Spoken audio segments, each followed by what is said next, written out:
Welcome to Chrono Tales, a place where time, myths, and human nature collide. Here we dive into the forgotten corners of history, the minds of killers, the secrets behind strange events, and the stories too dark to be told anywhere else. Every tale you hear is drawn from the past, from the shadows, and from the people who lived it. So turn down the lights and listen closely.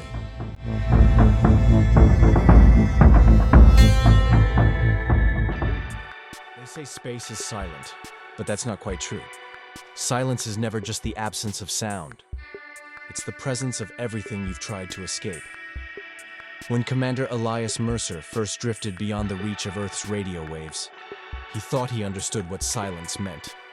He had been trained for it, after all. Trained to endure isolation, to face the stillness of infinity, to make peace with the endless black. But nothing. No simulation. No philosophy class. No prayer whispered in the dark could prepare him for the moment the last human word vanished from his headset. No farewell, no static, just nothing. Only the faint rasp of his breath against the glass, and the hum of blood in his ears, as if the universe itself was holding its breath with him. He was orbiting the far side of the moon when it happened. Earth had slipped behind that silver curve, and its signal swallowed by the lunar shadow. The control feed dissolved into a hush so pure, it felt almost sacred. Elias checked his readings. Oxygen steady, vitals green, everything normal. And yet, something was wrong. Because in that impossible quiet, he began to sense something else. Not a sound, not a voice, but a presence. As though the silence itself had opened its eyes. He remembered reading once about the old anchorite monks, men who walled themselves inside stone cells to hear God. But Elias understood, floating in that cold, airless chapel, that they weren't hearing God. They were hearing themselves. Their hunger, their fear, their heartbeat hammering against eternity.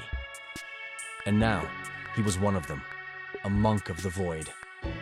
Inside his helmet, every breath sounded like thunder. Every twitch of muscle echoed like an earthquake through his bones.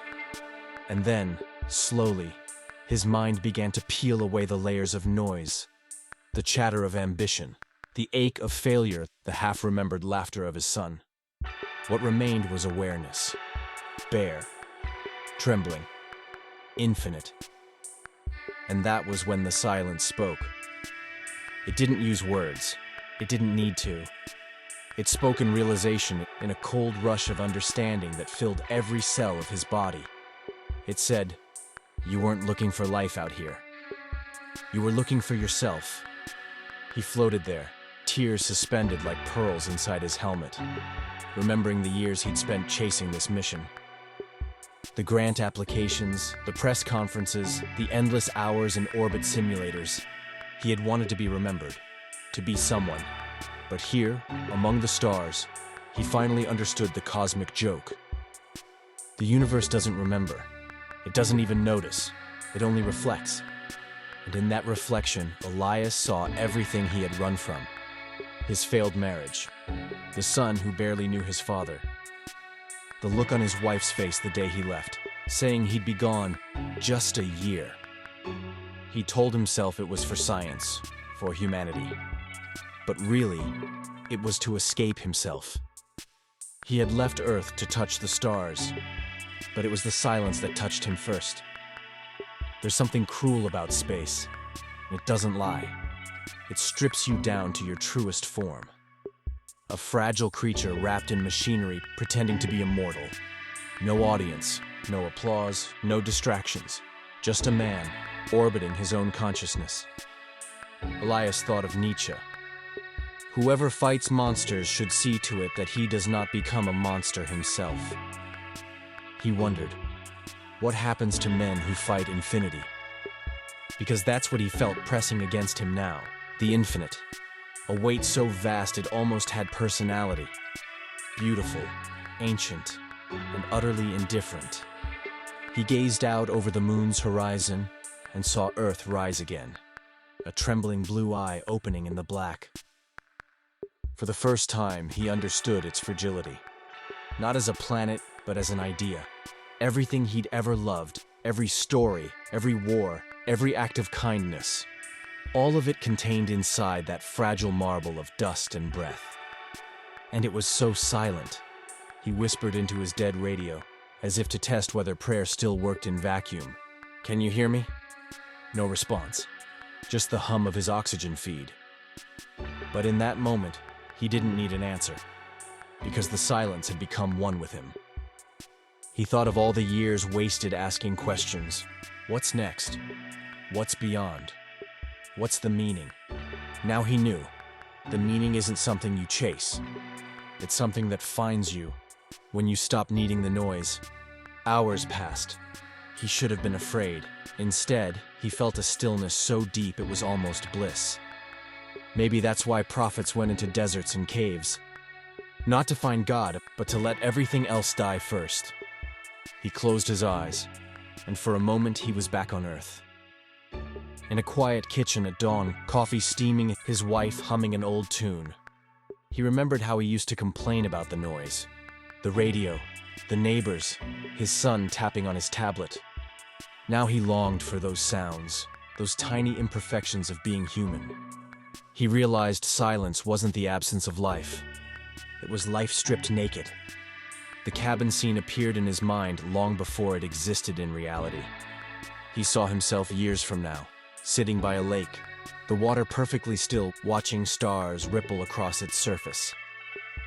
No words, no applause, only the hum of memory dissolving into night. He would later write in his log, "Silence teaches one thing. You were never separate from the universe. You just forgot to listen." Time became a liquid thing. Minutes stretched like hours. The line between inner and outer blurred.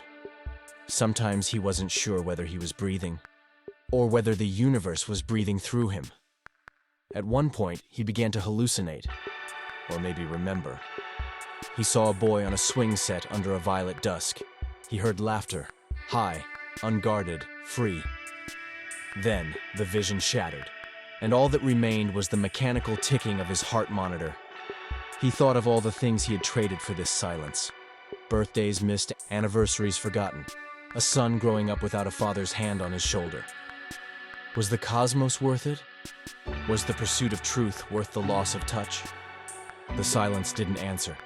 It didn't need to, because silence never gives. It only reveals. Elias remembered something his philosophy professor once said. Humanity's first sin wasn't curiosity. It was impatience. We couldn't bear to wait in the quiet. We filled the void with words, machines, wars, gods. And now, centuries later, Elias was back where it all began. Face to face with the void itself, learning patience the hard way. He drifted over the moon's horizon again and saw the distant glimmer of satellites. Our artificial fireflies, buzzing in the endless dark. He wondered if, somewhere among them, another soul was awake, listening to the same silence, feeling the same strange peace. When the signal from Earth finally returned, his radio crackled with the familiar sound of voices. Mission control, panicked and urgent. "Commander Mercer, do you copy? We lost you for 7 hours. Respond." But he didn't respond. He couldn't. Because after you've heard the language of the void, human speech sounds like noise. He just stared at the blue planet filling his visor, that trembling eye of life in the abyss, and felt gratitude. Pure, wordless gratitude. Later, after his return, Elias never spoke of what happened on the far side of the moon. He retired quietly, moved to a small cabin near a lake, just like in the vision. Neighbors said he spent hours sitting on the dock at night, gazing at the reflection of stars as if waiting for the static to fade again. One autumn evening, when the cabin was found empty, his telescope still pointed toward the heavens.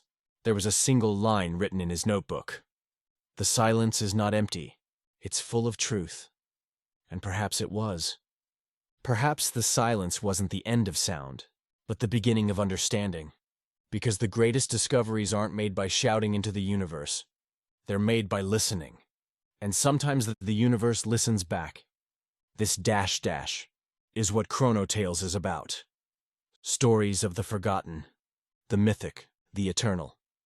Because sometimes the greatest sound you'll ever hear is the one that doesn't make a sound at all.